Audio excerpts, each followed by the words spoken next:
كوني إنسانة صاحبة شخصية، كوني قدوة. إذا شافوك البنات بحجابك وبسترك وبلباسك، والله إن الله تعالى يقذف في قلوبهم الهيبة تجاهك، وتكونين أنت سنيتي سنة حسنة تؤجرين عليها إلى يوم القيامة. وإن البنات هذول سيأتي الوقت اللي يقتدون فيك، يقتدون فيك، يقولون فلانة ما شاء الله والله ما كنا ندري، لكن لما ثبتت وصمدت واستقرت على هذا الأمر يعني تأثرنا فيها. ليش الإنسان أغلب الناس الآن ضعيف، سلبي، مترهل، ما له قيمة، ما له شخصية؟ والله يستحي إن يلتزم بأوامر الشرع، يستحي يلتزم بسنة النبي، والله خوف يضحكون علي ولا يستهزئون بي ولا يقولون لا مو بصحيح. الواحد وطنوا أنفسكم.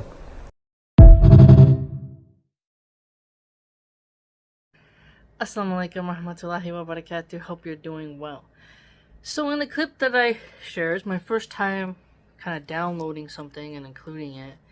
And what I really found intriguing about this clip was how the sheikh was talking about, you know, not being ashamed of your female Islamic clothing, and that you're introducing the sunnah. And I have mentioned how in several of my videos in my main channel that you're just like walking dawah, you know, and like he said, you're introducing the sunnah, and you're having a strong personality, you're firm, you're steadfast, and you're not ashamed of what the Islamic dress code is. Now, Brother Daniel Hakikachu did a video where he was talking about, one sheikh was talking to a sister in Islam, and I saw, he blurred her, but you can tell she's wearing jeans, you know, tight jeans, and she's not dressed like a Muslim at all. No hijab, face, you know, with makeup, obviously, and she has this Australian accent. I don't know if it's New Zealand or Australian, and she's super popular, and it really surprised me, because it's like, what's wrong with some sisters?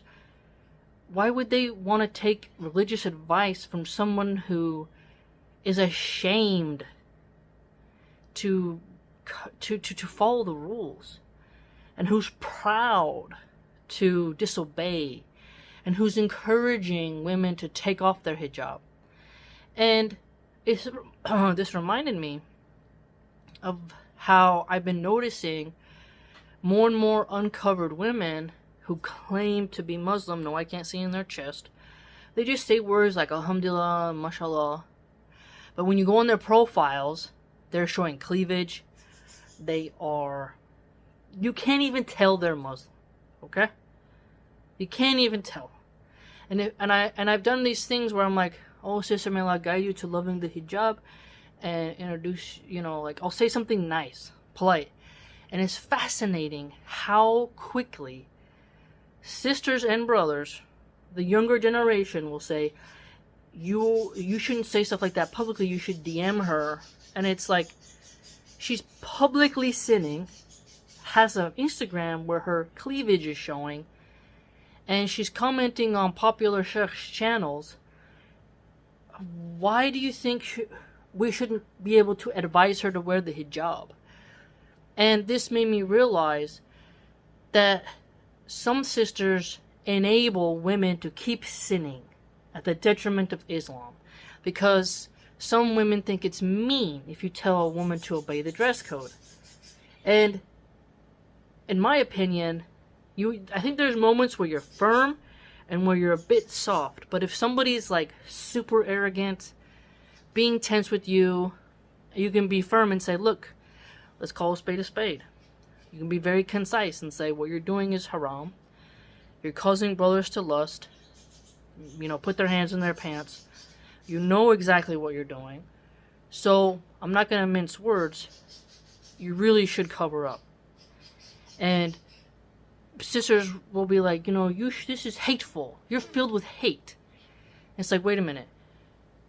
I'm filled with hate because I'm telling a woman that what she's doing is haram and she should do what is halal, because she will get blessings for obeying the rules of the hijab. How is that hateful to give solid advice to somebody? And then you realize they're tone policing. But you have to remember, there's a lot of women who get DMs and they just ignore the advice. They block really easy, so you don't really have the opportunity. And I've interacted with several of these types of women, and I also have followed feminists. I'm like a sleuth with all the rad femmes on X. And I posted on my main channel that, they're openly saying to go against the scholars, and that Muslim women should actually unalive Muslim men in Afghanistan. If you go on my main page, Phosphorus Corner, you'll see that. So they're very open about systematically targeting the scholars of Islam. And then when you see Dawah brothers and people who are not scholars, but they're getting there, right? And they're liking these uncovered women's comments, you're like, you're getting baited. And this could also be a honeypot method. And a honeypot method is just to get Muslim men into scandals in order to discredit Islam. I mean, this has been done, like blackmail operations. P. Diddy, Epstein, these men have proven, even in the non-religious realm, use women to get men in powerful positions to compromise and bring shame upon themselves so you can blackmail them and, manipulate them. And so they'll say, don't be suspicious of your Muslim sister. And then I'll be like, hey, there's a lot of women who claim to be religious, but they're funneling men to their OF accounts. This is real. Okay? I'm not going to say her name because I don't want brothers to sin by looking her up. There was a popular OF chick who went on the whatever podcast, and then she has said some of the things that would make your soul cry as a mom. She's so filthy, so degenerate, that you're like, thank Allah, that's not my daughter. Okay? I mean, it's horrendous. She later converted to Christianity, got baptized. She still had her OF up. And she got a surge of men going to her OF. Okay? And she made tons of money. It was really unbelievable. And I don't like Pearl Davis, but Pearly Things, she did point this out. And people were very upset that she was saying that. But it's true. And then this woman was able to have an interview with a Daily Wire host. And you're like, wow. These women, they have the, how do we put it? When people told me, like, you need to study and then you can compete with your ideas. But acknowledge that you're just learning and really make that known. But the fact that the harlot is taken to now preach to people who've already and always been good, that seems very backwards. And I have mentioned that we are in the age of where the lewd woman rules over the pious women. They get the most attention online, they get the most money online, and pious women are really ignored. No one really cares about them. The men like to watch what is naughty. And the naughty women get a lot of attention from the younger girls because they think that's the way to power, that's the way to act.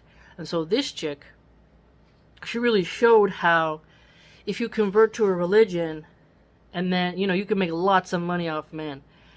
And so when I see these women moving their way around the Muslim community, you have to be very careful. And then you think about all the hadiths. For example, like in Riyadh al-Salihin, Volume 1, there's hadiths that are sahih where it's like there's that talk about the fitna of women, the adornment of this world. And feminists get insulted by that, but then feminists call themselves goddesses and how they are like, they're more better than men and all this stuff. So they're really hypocrites because they're saying, that they have all this power over men. But when Islamic hadith comes out and points that out as well, that women have this allure and this magnetism, they call that misogyny. So they can't make up their minds. They're very confused. But my point is is that these women, I personally think many of them know what they're doing.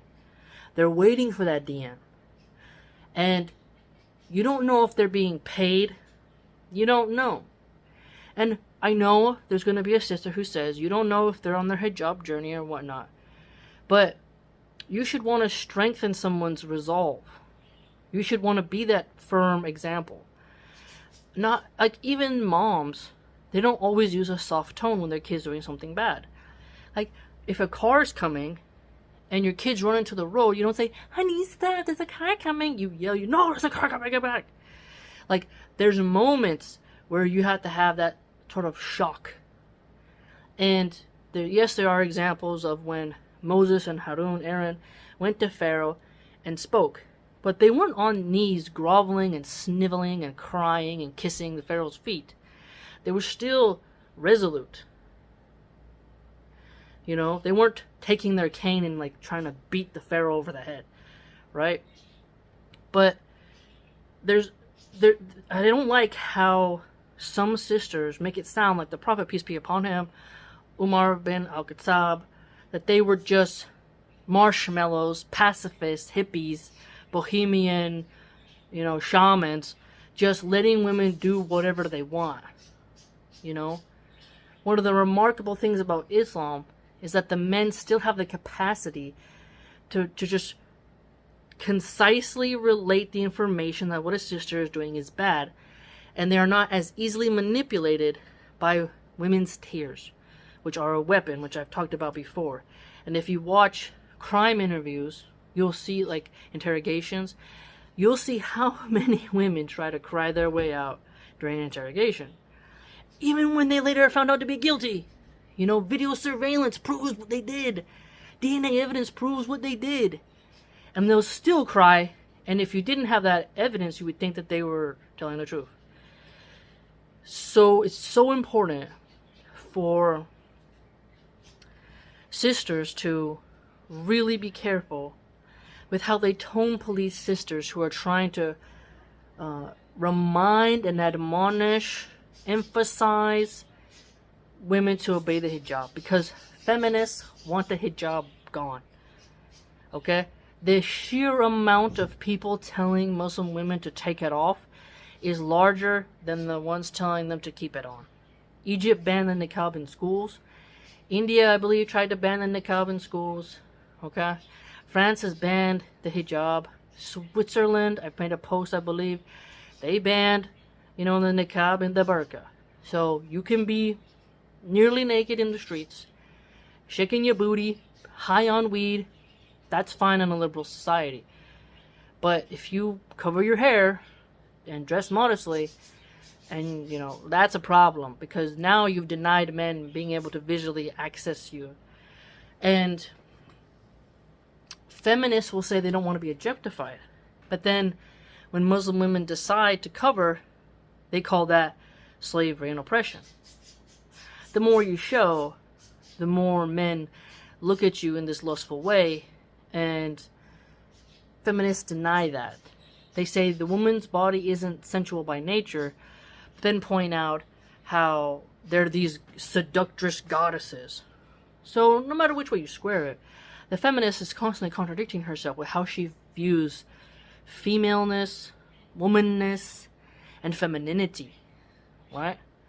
And so I enjoyed this clip because it's encouraging for us sisters who love the hijab, who love wearing loose clothing. Now, you want to have arguments about hijab, niqab, burqa, you can have that till the end of time.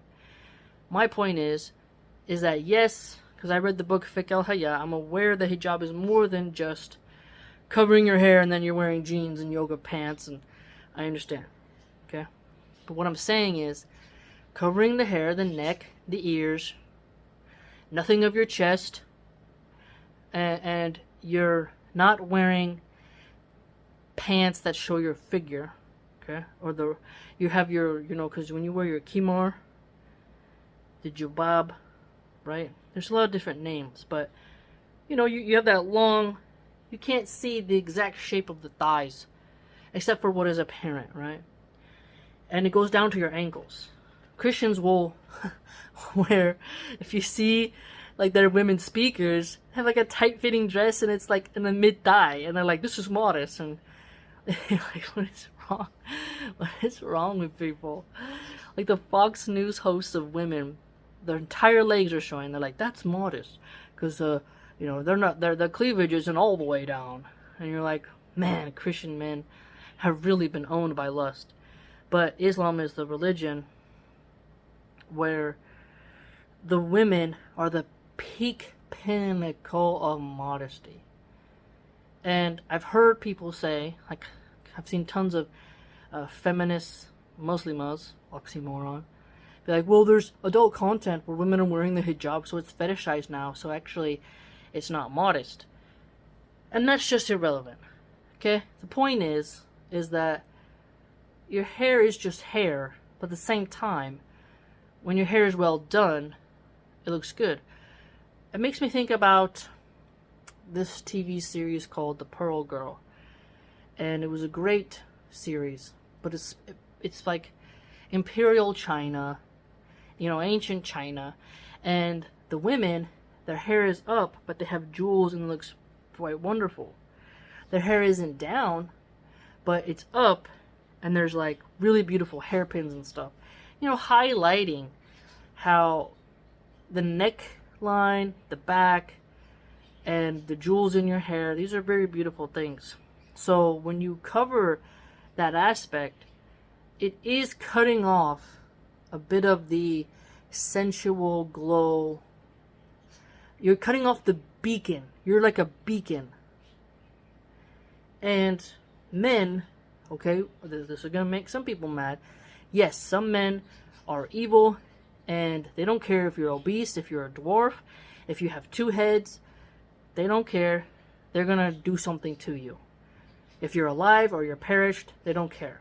If you're a sheep, a chicken, a donkey, a dog, they don't care. An orangutan, those of us who've seen enough crime news understand there are men who it doesn't matter what you look like. But that doesn't erase the fact that what the Islamic clothing covers helps to reduce that allure. Okay?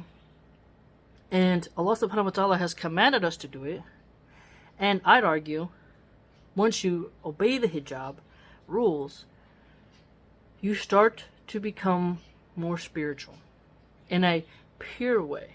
There's a reason why the occultist feminist witches show. There's a reason why their energy is very sensual. It's like a succubus. It's like an octopus. You know, they pull men down. This Ishtar energy. Think about how Uhtred Ragnarsson in The Last Kingdom, there's an episode where he gets with a very witchy lady and how she kind of drags him down into lust and really poisons him. And this is something that has been written about in fiction, mythology, folk tales. We can think of the example with Prophet Yusuf, okay, where women are aggressive in their approach. And we know when we see the occultists writing online and also older texts that there are plenty of women who take joy in destroying men, and they know their number one beauty, like the number one aspect is their beauty, and their beauty is tied to the niceness of their hair. This is why some women wear wigs. I mean, if hair didn't play a role, why is the wig industry so popular? Wigs, weaves, literally taking horsehair and hair from poor girls who grow their hair long. They're so dirt poor that their beautiful shiny hair, they cut it off and they sell it for women to wear on their head as if it was theirs, you know, for money so they can get some bread, get some rice and beans. Okay? If hair didn't play a role, people wouldn't have entire industries of buying horsehair and buying human hair, right? Now, there's a difference between locks for love. I believe that children who have cancer and they buy a wig to cover up their bald head, that's a little bit different. But I still think, because I remember the hadith about the Prophet, peace be upon him, cursing those who make the wigs and wear them. But I'm not sure on what the ruling is on children who have cancer and whatnot. But the point is, hair does play a role. And so, if a woman is showing her shoulders, full face of makeup, showing cleavage, her dress is, past the knee mark, and she's just saying Alhamdulillah, mashallah, and she gets advised to wear the hijab by a woman, because women hate it when a man says it, and then sisters come, or a simp comes, astaghfirullah, and says, that's bullying, that's hateful, how dare you say it in public. Meanwhile, this woman is commenting and getting likes from the chick, and when you see evil, it's good to intervene. I see it as a form of intervening, because if you saw your brother, let's say he's struggling in his marriage, there's a neighborhood hoochie mama, she's a hood rat, she's a trumpy, a trumpet. There's different slangs, for it. A lewd woman who has no honor, no dignity, and she'll go with you and give you some type of syphilis. And you're like, and you see her coming close, she's like an orbiter, she's like a vulture circling, and you're like, okay, I gotta, you're not supposed to free mix, but let's say you're like, oh, how is your wife doing? Hope you guys are doing well. Take care. Like, you cutting off that mode, or you notify your husband, why don't you go talk to so-and-so, he seems to be struggling. And then they used to call it, okay, there's an expression for when a man wants to approach a woman and her friend gets in the way, was called cock blocking. And that you needed a wingman in order to prevent the cock block. But this isn't that. I'm trying to make it like, as a woman, you can see what the degenerate one is trying to do, but you make it harder for her, and you kind of give an instant wake-up call of spiritual advice to that brother. This can be done in the physical world, but online, I think it's like, because you're not actually physically there, so it's not free mixing, right? Because you have to be careful how you interact with non-mahrams, but it lets the deviant, subversive agent women know that Muslim women are going to protect their brothers from those who seek to destroy them and then trap them. See what I'm trying to say? Just like if a brother sees a guy he's kind of shaky, sketchy, and then you see him like prowling on a woman, really pressuring her, trying to talk to her, she's uncomfortable, and you intervene. You kind of like, hey man, can I help you with something? You cut him off, right? You let that guy see this woman has protection and people who care about her and who are looking out for her and have her best interests at heart. Okay? That is something important, and that is necessary for us to preserve each other's honor. So that clip where the Sheikh is talking about having a strong personality, I really like. That doesn't mean you're like getting all psychopathic, like, you're not being like a Karen or something, but you are reminding people of what is required of them, and you're making it harder for the feminists to erode Islamic values, because we know they're systematically trying to do that. And Christians have Mary covering her hair. Now with their AI programs, Christians are slowly disrobing Mary. That's how little respect they have for modesty. Before you know it, they're going to be banning what nuns can wear, right? And so Christian women will get mad at Islamic modesty because they don't want to have to be modest. And I personally think a lot of Christian men are addicted to adult content, and they get pissed off when they see one woman escape, the lust wheel, and she's not on the menu for him to gawk at. They get very frustrated and disgusted and say, that's not Western values.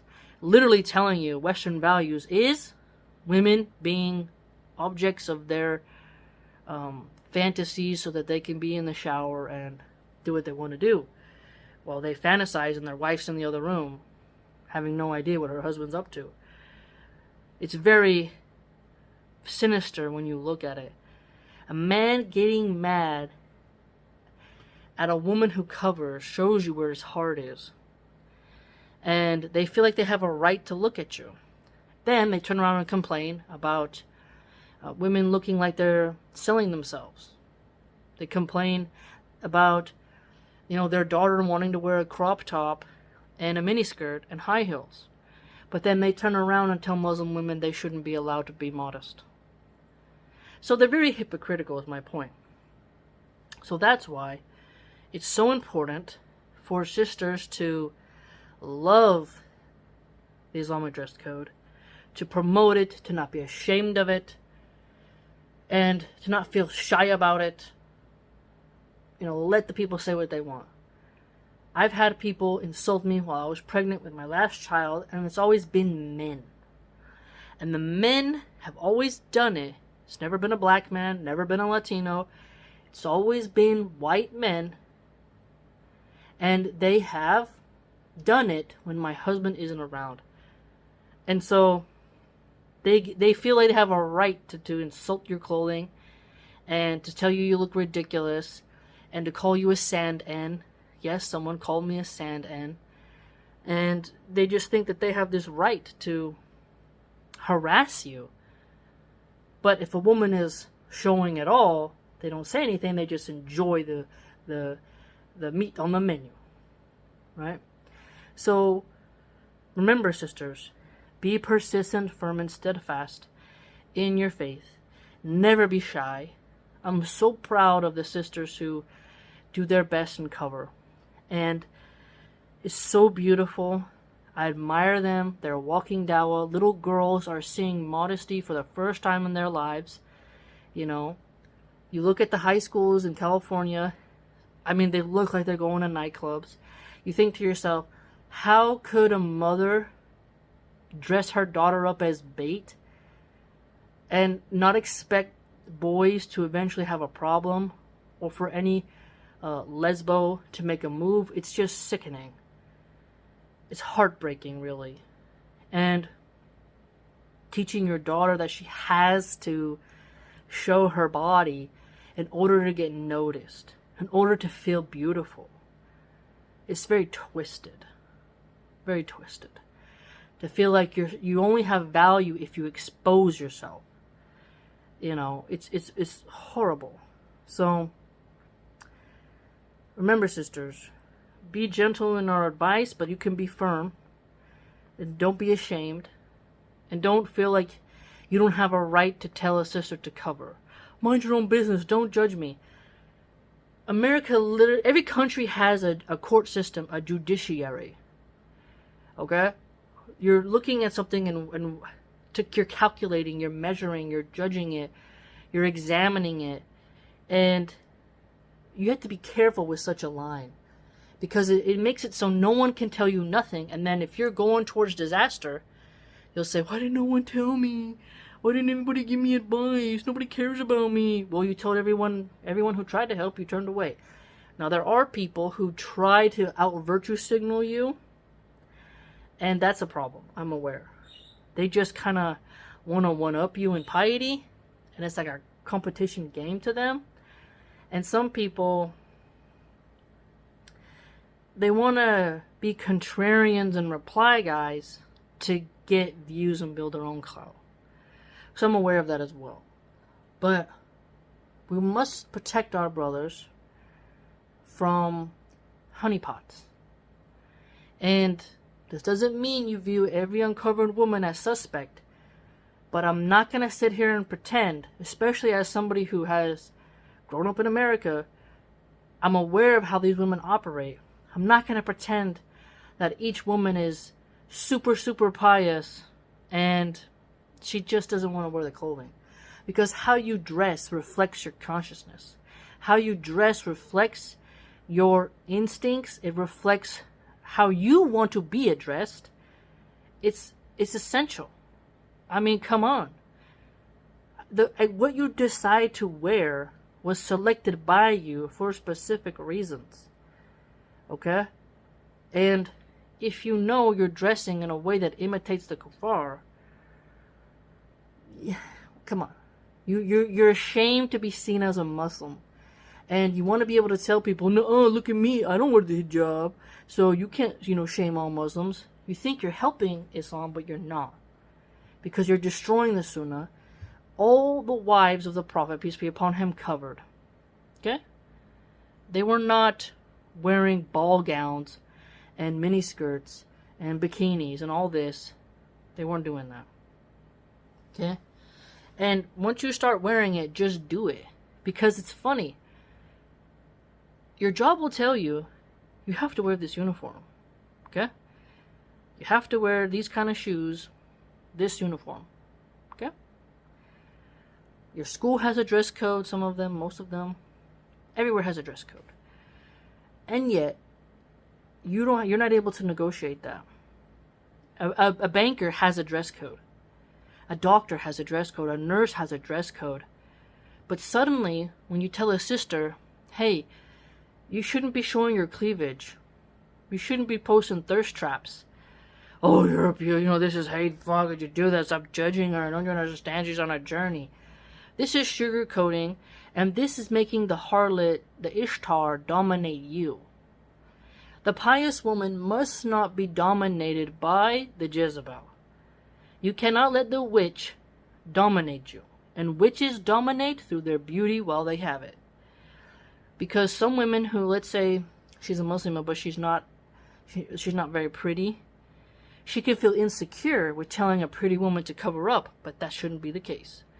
Because you're on the side of righteousness, you're on the side of truth, and you not being as pretty as her doesn't make you wrong, and it doesn't make you jealous. It means you have protective jealousy over the rules of your religion, and you're not ashamed to remind people of those rules. And the more you let women bend the rules, the more we'll become like the Christians. You can't get it's like trying to put cat in the water. You can't get a Christian woman to be modest. Their definition of modesty is not what it was in like 100 years ago. No. But Christians were slowly eroded. Okay? The Christian women let their husbands watch country music where on the screen it's a woman more beautiful and voluptuous than them, and they think that's okay. And then they're in these Facebook groups talking about how their husband is addicted to adult content. And then they have these rants about, the hijab is oppression. So they contradict themselves constantly. They complain about the secularization of society, but then shame Muslims for cutting that off. So they're very confused in what they want.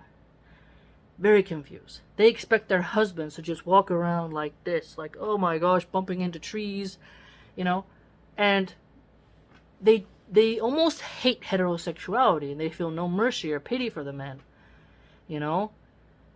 And yet, in our media, we will have, like, when Cersei Lannister recognized Marjorie Tyrell as she had a sensual power over Tommen, Cersei could see that. And that's what's interesting, is that women can recognize when a woman has used her allure over a man. And so, in society, since the sexual revolution, women are fine with taking your husband. They don't care. There's the whole, sprinkle, sprinkle movement. They do not care about you being the wife. They want to be the side chick. They want to be the mistress. They want to be the sugar baby.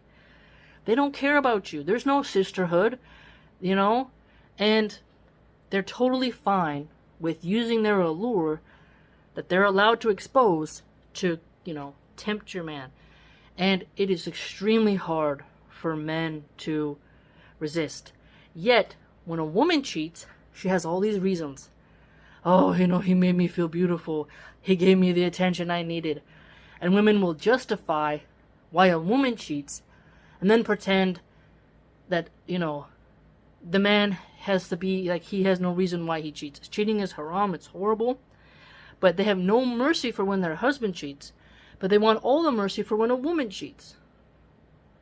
And they deny how young hormonal boys struggle with seeing all that intimacy, all that stuff, and how it affects their libido with a real woman.